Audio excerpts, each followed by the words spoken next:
Today I'm going to teach you how I plan and build factories that end up looking like this. Before I start building any new project, I like to find out the total amount of resources I'm going to need and also figure out how many production buildings I'm going to need. You can use the Satisfactory calculator for this or do it by hand, whichever one you prefer. Okay, with that out of the way, let's go over some of the big ticket categories that I like to plan for. Okay, the first are your production tiles, and these are things like assemblers, constructors, and refineries. Anything that makes a thing counts. And within this category, there are a few subcategories, like spacing. So this is how many of these buildings are we throwing into a single blueprint. We can throw down a bunch of blueprints that are less compact, that use more resources, but have a different feel, or we can really compact a one blueprint if we wanted to. There's a lot of wiggle room we have here with the density that we make these blueprints. And this is also where you want to decide if you want a logistic floor or open logistics. If you've seen any of my other videos, you probably know that I prefer logistic floors, but it's all personal preference. Just try to make it consistent throughout the factory. And another big subcategory that you want to think about is how you are going to run your power. That's a big deal. Do we want power poles everywhere, or do we want to hide as much of the power lines as possible? If you want me to make a separate video on the multitude of different ways you can run clean power, just let me know in the comments. Alright, now that we have some production blueprints, we need to be able to get from one production area in the factory to another.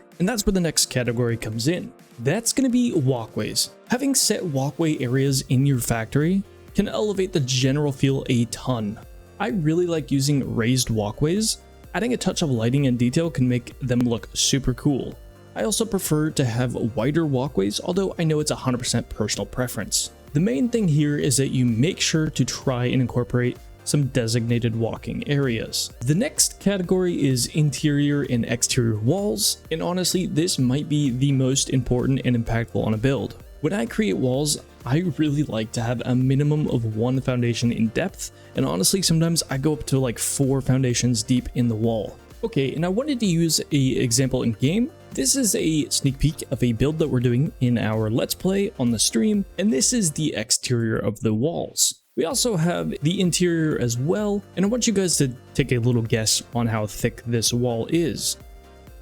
In total, from the edge of the wall here to the edge of the wall on the inside is over 3 foundations in depth. And yes, some people are still using just a 1 wall thickness. I really am a firm believer in, especially with blueprints now, using multiple foundations in depth. It really allows you to be very creative and have very distinct and different walls on the inside and outside. The next category is going to be the roof or ceiling area, and the same rules as the walls apply to the ceiling, and the fact that you probably want to make a different interior roof versus your exterior one, and also the thicker you make it, the more you can detail it and change the look. One of the first examples on the save of this is at the original diluted fuel plant. We definitely used a false ceiling area where we had a separate interior ceiling and then a separate exterior kind of roof design. We can't forget about lighting, as it is so important with lumen being added into the game. If you're able to use lumen, you would know it gets really dark without any sort of lighting. And a general tip for lighting is that you want to have light that illuminates a room, but then if you want to have colors, you're going to have a separate type of lighting that just is adding in colors. And usually if you have too much of one or too much of the other, it'll wash out and kind of make the other obsolete and also not look great. So it's finding a balance of illuminating to where you can see where you're going, but then also having a color palette within the lights. And then on top of all these major categories, there's a bunch of little stuff like entrances and exits to a factory that you're making. You also have to think about how your resources are arriving, whether it's on belt, truck, train, or drone.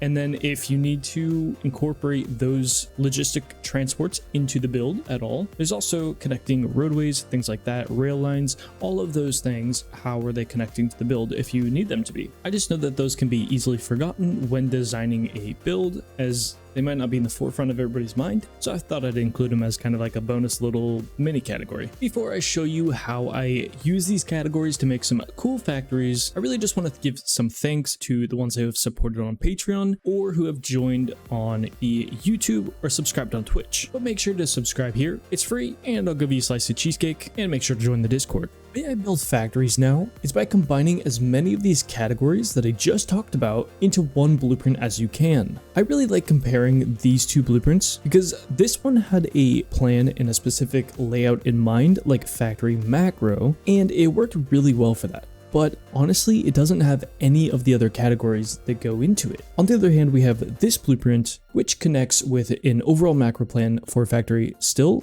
but also has a lot more categories built into it. The previous blueprint has production, power, and logistics built into it, which is kind of the bare minimum for a production blueprint. And they're designed to be connected in a line, which again goes with the macro planning of the build, so there's really nothing extra with this blueprint. But if we look at our second blueprint here, we have all of those things, along with the ability for a ceiling, the ability to stack blueprints, lighting, and walkways. Now, it doesn't have everything, and even has some walls in there, but it's a lot more than the first one. Remember, if you like any of the builds you've seen in this video, any of the blueprints, or just want to support me some extra amount, I do have a Patreon that has every single blueprint that I make listed on there. Also, after some time, every blueprint that I do make does go in the VIP channel on the Discord, which you can get access to by being a Twitch subscriber or a YouTube join member. But I think that's about it for me. I hope you guys start to get the idea that blueprints are really just building blocks. So we want to make our building blocks as detailed and as big as possible so that we can make some big builds. But until next time, peace. I'm slick with words, tongue sharp, you left in thirds. You pitching verbs, I knock it out, I'm flipping birds. While smoking herbs, I'm blocking out what often hurts. I'm moving herds, it's me, my family, money merge.